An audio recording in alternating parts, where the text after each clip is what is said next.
Hi, welcome back to the wedding school. Now, I thought today we would chat about lockdowns. Now, I don't know about you, but we've just had a flash lockdown, and it really prompted me to think about how brides and grooms that are planning on getting married or are in the middle of their wedding planning process, what to do to be prepared for these lockdowns.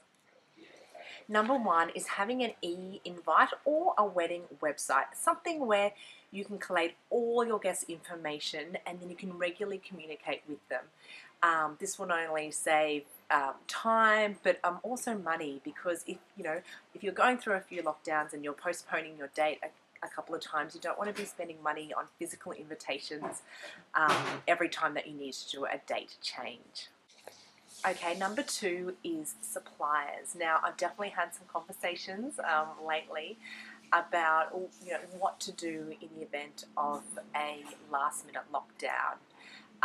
What I would recommend is that if you're planning a wedding at the moment, is to have a clause in your terms and conditions with every single supplier that talks about what will happen. What will happen if you can't go ahead a day, 2 days, 1 week out from the wedding?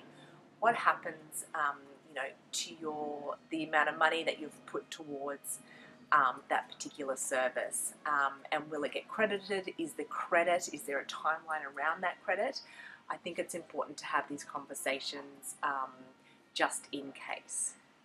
And our third tip is looking at the guest list. Now, what I've noticed with the recent lockdowns we've had is guest numbers have been reduced to about 100 or below. So I personally would be looking to planning a wedding that is below 100 guests, just in case something happens and you are under restrictions.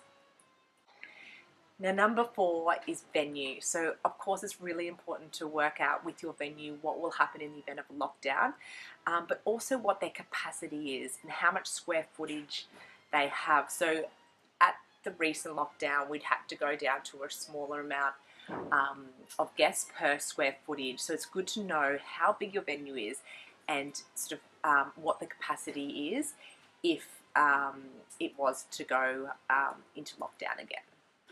And finally, have an open mind. Now, this virus is not going away, so there's always a chance that your wedding or your event may need to be postponed. And I think about, if it was to be postponed now, would you go ahead with a very intimate wedding and then have the party later?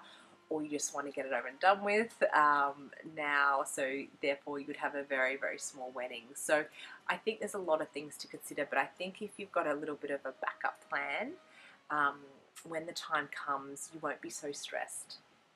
So I hope these tips have really helped you, guided you, and prevented some unnecessary stress. I know it is such a difficult time and it's so unpredictable, but it's, I always like to have my backup plans in place. So hopefully these are a few guidelines, a few tips that will help you along your planning journey.